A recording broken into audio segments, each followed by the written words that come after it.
Evening. There's a phrase that used to be known in years past: garbage in, garbage out. The idea behind it isn't that there's garbage everywhere. I've seen it applied most commonly to computers, actually, where it was observed that whatever garbage you put into the machine, that's the garbage you're going to get out of the machine. I've also seen that same phrase applied to our minds, and I've heard a similar idea put into our everyday lives, that the phrase, life is like a sewer. What you can expect to get out of it depends a whole lot on what you put into it. And there's a lot of truth to that. We get a certain amount of our lives and circumstances served up to us outside of our controls. But we season and flavor that, of course, with our own responses and reactions to whatever gets served up to us. And this is something that, believe it or not, we have a lot of control of. I continue to talk to or have correspondence with people who are losing patience with this whole situation every day. This person isn't doing this right. That person shouldn't have been doing this. This is tyranny. This is aggravation. Conditions are unreasonable. The shutdown is causing more harm than good. And let's face it, given our political system, griping is a part of who we are. It is a cherished part of the American fabric. It's a way of engaging in political discourse. It affects what happens in elections, at least in election years, at election times. The rest of the time, griping affects us in more ways than just our political opinions. Griping gets us all wound up, which can't really be that good for us. It also begets further griping. We all have the need to vent. I understand this, and we can call people up to vent to them. That's fine. That's not necessarily something to avoid doing. But if we're not careful, our venting can stir up the other person to vent the same way. And so instead of getting rid of some of that pent-up aggravation, we end up having griped to someone, having our gripes then reinforced as they gripe back the same thing in an echo chamber, and we can end up being more aggravated than when we started. Or else we at least aren't getting any better, and the malady just sort of staggers on, and it burns us out. Maybe if we're not careful, griping and grumbling can begin to overshadow and replace who we are. We turn into a gripe. If we're not careful, maybe a gripe or a griping spirit might be an awful lot of what's left.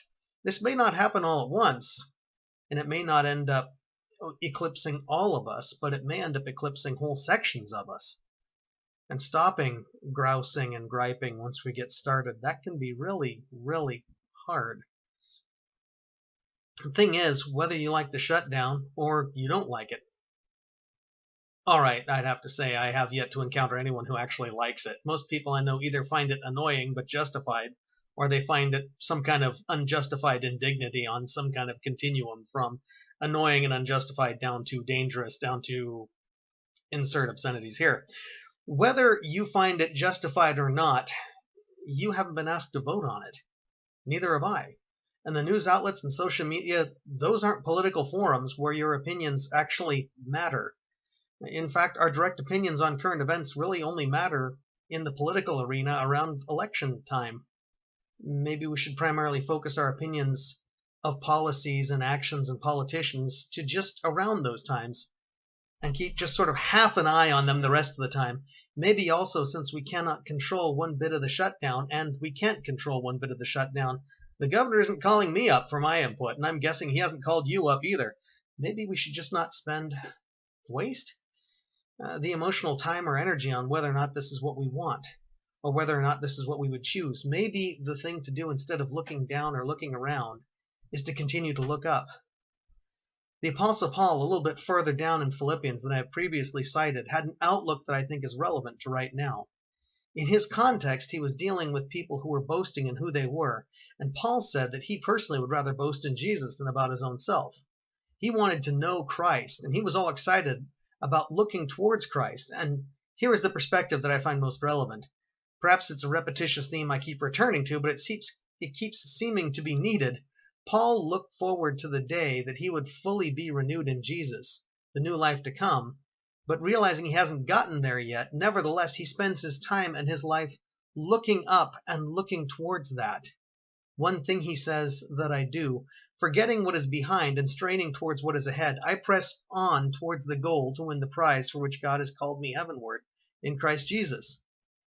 Paul apparently spent a good deal of his time and focus looking up, looking to Jesus, not looking down, not around, not about boasting or boasters or the annoyance that they are. If you cannot have things the way you would choose to have them right now, maybe you also should not bother looking down or around or looking back. Wastes a lot of emotional energy and leaves you with a bad taste in your mouth and a bad taste in your thoughts. Look up. There's hope in Jesus. There's peace in Him. This life was never promised to be easy, but every trial can be taken either as a drudgery and rotten things served up, or the same trials can be seen as opportunities to see how God might use this for your good. He's promised to use it for your good. So take your eyes of faith, clean them off a bit, and turn them upward. Look for the good that comes from God. Find your reasons to give thanks renewed. And if you must think about the situation, pray, but don't pray like someone who has no faith and just prays to complain. Pray trusting that God then has heard you and He knows about it, and so you've gotten it out. And now that you've prayed about it, leave it in His hands and go try and find something lighter to do and think about and to give thanks for. That's what I got. If you got a comment or two, please share them. Any questions? Ask them. Any requests? Pass them along. Remember, no one is an island and you don't have to be either. So call, write, wave at someone in the park, and find ways to draw near to each other during this time of isolation. Shalom.